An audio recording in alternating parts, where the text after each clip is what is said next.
सिडनीमा अहिले तिहार लागिरहेको कतिजनालाई थाहा छ। जसरी हामी नेपालमा झिलिमिली बाल्छौं तिहारमा, त्यसरी नै अहिले सिडनी सिटीभरि झिलिमिली बत्ती बलिरहेको छ।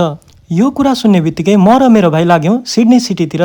सर्कुलर के हो कि सर्कुलर की हो, यो ठाउँमा उत्रिने बित्तिकै देखिन्छ यस्तो मनोरम दृश्य। यहाँबाट देखिन्छ बिल्डिङभरि एलईडी को बत्ती, हार्वर्ड ब्रिजमा भएको झिलिमिली बत्ती, त्यसपछि ओपेरा हाउसमा पनि पुरै एलईडी। मे 22 देखि जुन 13 सम्म झिलिमिली हुने यो परम्परालाई चाहिँ भिभिड सिडनी भनिदो रहेछ।